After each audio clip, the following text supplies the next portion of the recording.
करेंगे Ohm's law.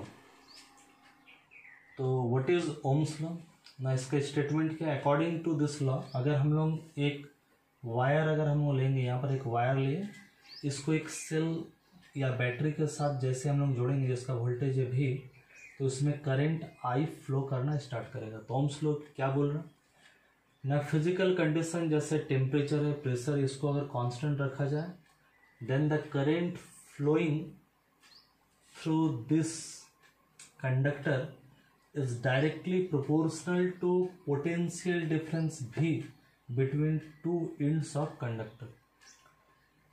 जितना ज़्यादा पोटेंशियल का अंतर होगा उतना ही ज़्यादा करंट फ्लो करेगा।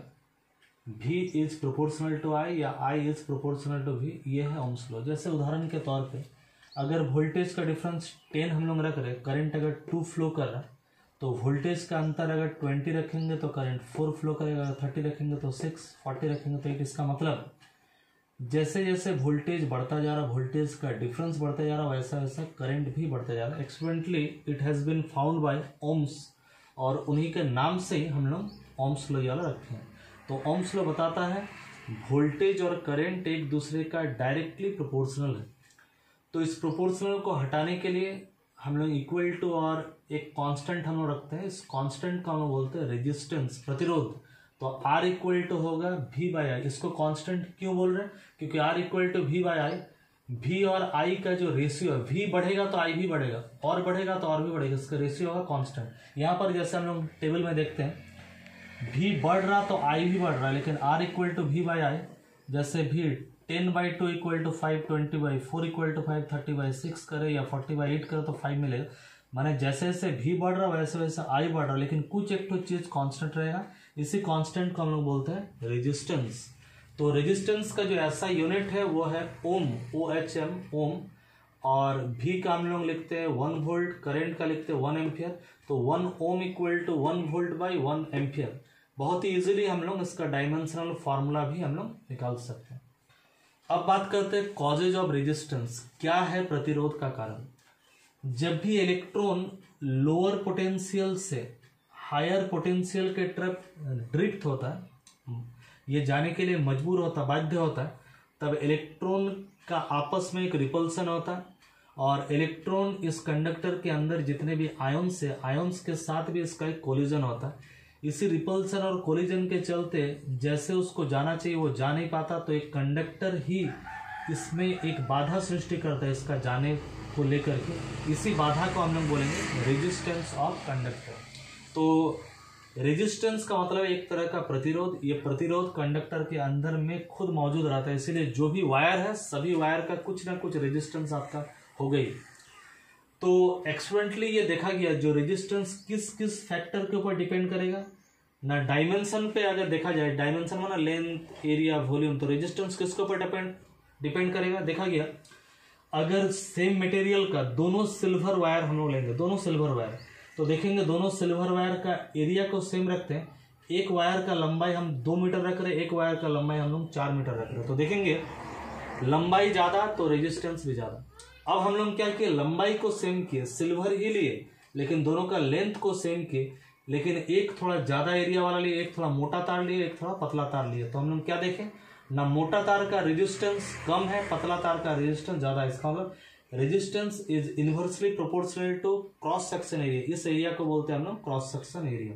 तो दोनों को मिलाते हैं, R is proportional to L by A. Proportional को हटाने के लिए फिर से हम लोग बराबर चिन्ह और एक कांस्टेंट डालते हैं। इस कांस्टेंट का नाम है रेजिस्टिविटी। तो मैंने बताया है जो रेजिस्टेंस किसके ऊपर डिपेंड करेगा ना, लेंथ के ऊपर और एरिया के ऊपर, लेकिन ये जो रेजिस्टिविटी ये तो कांस्टेंट है, ये किसके ऊपर डिपेंड करेगा, ये डिपेंड करेगा नेचर ऑफ मटेरियल। अगर सब सिल्वर लेंगे तो रो का मान कांस्टेंट ही रहेगा। सिल्वर का लेंथ अलग, एरिया अलग, तो रेजिस्टेंस अलग, लेकिन सिल्वर का रेजिस्टिविटी वो सेम रहेगा, कॉपर का रेजिस्टिविटी सेम रहेगा। तो रेजिस्टिविटी डिपेंड करेगा नेचर ऑफ मटेरियल। सिल्वर के लिए अलग रेजिस्टिविटी, कॉपर के लिए अलग रेजिस्टिविटी। सभी सिल्वर का रेजिस्टिविटी सेम रहेगा, सभी कॉपर का रेजिस्टिविटी सेम रहेगा। और रेजिस्टिविटी और एक चीज पे डिपेंड करेगा, वो है टेम्परेचर। तो अभी हम लोग क्या बोल सकते हैं ना, रेजिस्टेंस डिपेंड करेगा रेजिस्टिविटी के ऊपर, और रेजिस्टिविटी डिपेंड करेगा नेचर ऑफ मटेरियल और टेम्परेचर। लेकिन रेजिस्टेंस और भी दो चीज पे डिपेंड करेगा, वो है लेंथ और एरिया। तो हम बोल सकते हैं रेजिस्टेंस 4 चीज़ पे डिपेंड करेगा।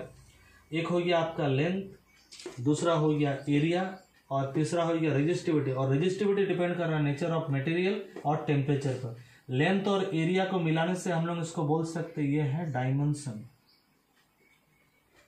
Of conductor. तो इसका मतलब हम बोल सकते हैं रेजिस्टेंस डिपेंड करेगा डायमेंशन ऑफ कंडक्टर के ऊपर, नेचर ऑफ मटेरियल के ऊपर और टेम्परेचर के ऊपर। लेकिन रेजिस्टिविटी किसके ऊपर डिपेंड करेगा? ना रेजिस्टिविटी डिपेंड करेगा आपका नेचर ऑफ मटेरियल और टेम्परेचर के ऊपर, ये डायमेंशन ऑफ जो रॉड है या वायर है उसके ऊपर डिपेंड नहीं करेगा। तो हम लोग थोड़ा सा बात करते हैं रेजिस्टिविटी को लेकर के, कैसे वो नेचर ऑफ मटेरियल और टेम्परेचर के ऊपर डिपेंड करेगा।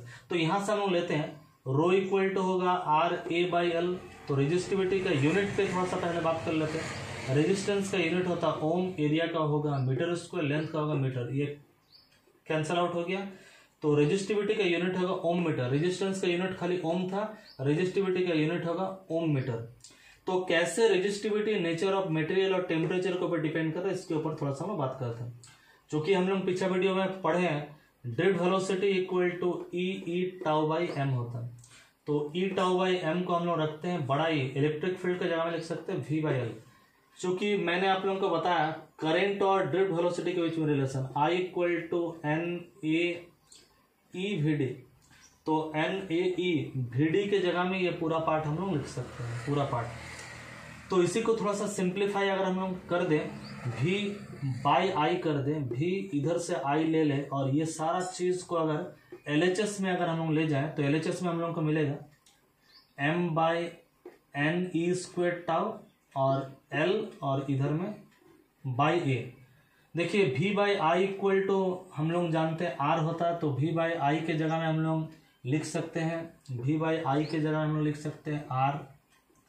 और रेजिस्टेंस का भी हम लोग एक तो फॉर्मूला पढ़े, R equal to ρL/A, R equal to ρL/A। तो R इक्वल टू ये एक तो फॉर्मूला है, और R इक्वल टू ρL/A भी होता है। तो इसको अगर दोनों फॉर्मूला को अगर कंपेयर करें, लेफ्ट में बराबर है तो राइट वाला भी बराबर होना चाहिए। राइट में यहाँ पर भी देखिए L/A है, यहाँ पर भी L/A है। इसका मतलब रो के जगह में ये ब्रैकेट वाला टर्म है, रो के जगह में। रो के जगह में क्या है? M/NE²τ।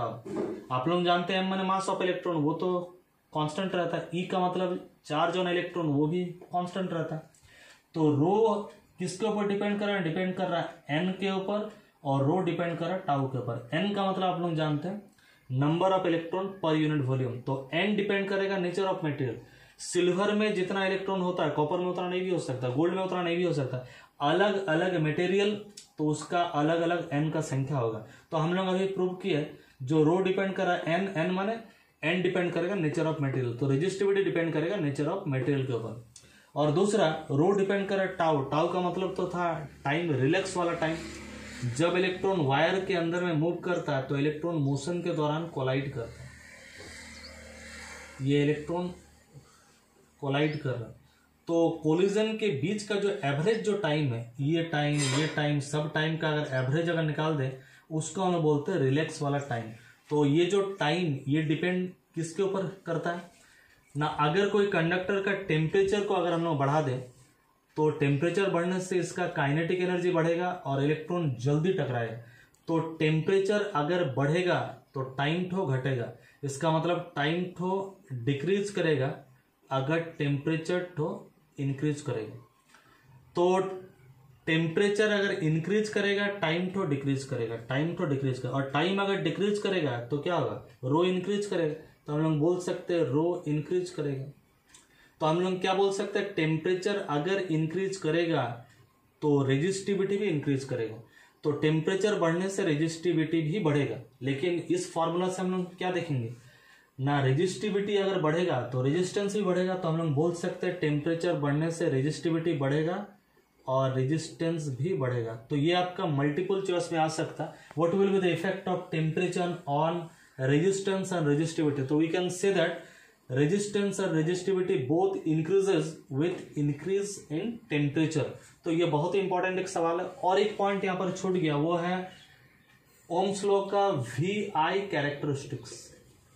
एक तरफ में वोल्टेज लेंगे और एक तरफ में हम लोग करंट लेंगे, तो इसका कैरेक्टरिस्टिक अगर ग्राफ हम लोग बनाएंगे, दो मेटल हम लोग लिए हैं, या दो चालक कंडक्टर हम लोग लिए, एक का नाम है बी, एक का नाम है ए, तो किसका रेजिस्टेंस ज्यादा होगा, यहाँ पर लिखे हैं बी का रेजिस्टेंस ज्यादा होगा ए का रेजिस्टेंस। इस ग्राफ से देख करके हम बता सकते हैं, क्योंकि हम लोग जानते हैं R equal to V by I.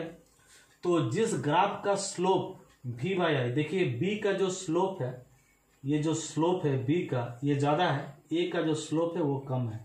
तो वी आई ग्राफ में बी जिस कंडक्टर का स्लोप होगा ज्यादा, रेजिस्टेंस भी होगा ज्यादा, तो इसका वी आई कैरेक्टरिस्टिक्स पे हम लोग या इस ग्राफ से हम लोग बता सकते हैं रेजिस्टेंस ज्यादा है कि कम है। वैल्यू नहीं देख करके भी अगर खाली ग्राफ से स्लोप देखना है हम लोग को, R equal to V by I minus slope देखना है, जिसका स्लोप ज्यादा है, बी का स्लोप ज्यादा है तो उसका रेजिस्टेंस भी ज्यादा होगा। तो आज हम लोग सीखे ओम्स लॉ, हम लोग पढ़े रेजिस्टेंस, किस फैक्टर पे रेजिस्टेंस डिपेंड करेगा, हम लोग पढ़े रेजिस्टेंस का एक पार्ट हम लोग पढ़े रेजिस्टिविटी, जो कि नेचर ऑफ मटेरियल और टेम्परेचर पे डिपेंड करेगा।